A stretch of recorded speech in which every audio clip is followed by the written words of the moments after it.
কতটুক পেশাদারিত্বের সাথে আমাদের দেশে সাংবাদিকরা কাজ করতে পারছে এবং সেই কাজ করতে যদি না পারে তার পিছনের কারণগুলো কি এবং তার সমাধানগুলো কি।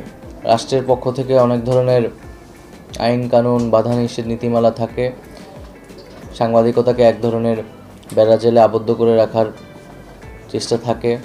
সাংবাদিকদের একটা অর্থনৈতিক জায়গাটা তুলে ধরা হয়েছে, অর্থনৈতিকভাবে সাংবাদিকতাকে বা গণমাধ্যমকে নানাভাবে বাধা প্রদান করা হয়। সাংবাদিকতা যদি পেশাদারিত্বের কথা বলি, সেই ধরনের পেশাদারিত্বের চর্চার কালচার আমাদের দেশে অনুপস্থিত এবং আমরা সে যে মিডিয়া লিটারেসি সেটিও আমাদের মধ্যে গড়ে ওঠেনি।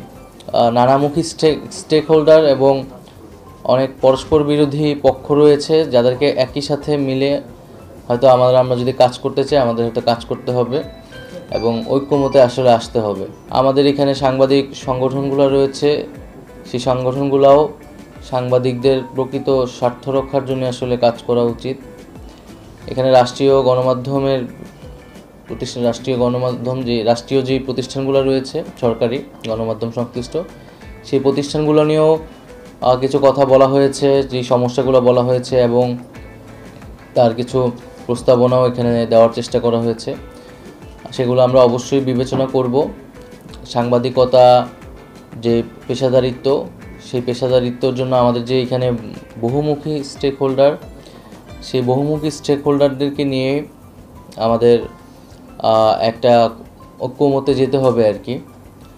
এবং আমরা দেখেছি যে আমাদের এই আন্দোলন বা এই অভ্যুত্থানে আসলে সাংবাদিকতার কী ভূমিকা ছিল বা তারা কীভাবে কাজ করেছে এবং সেটাও আসলে গণমাধ্যমের স্টেক হোল্ডারদের জন্য এক একজনের জন্য নিশ্চয়ই এক এক রকম অভিজ্ঞতা। যারা মাঠ পর্যায়ে কাজ করেছেন, যারা সম্পাদক হিসেবে বা হাউজে কাজ করেছেন, মালিকদের এক ধরনের ভূমিকা ছিল। সেটা এই আন্দোলনটা আমাদের জন্য একটা তো বড় কেস স্টাডি আসলে। তো আমি মনে করি যে এই আন্দোলনে সাংবাদিকদের বা গণমাধ্যমের ভূমিকা কী ছিল এটা নিয়েও আমাদের আসলে খুবই নিবিড়ভাবে এটা পর্যালোচনা করা উচিত।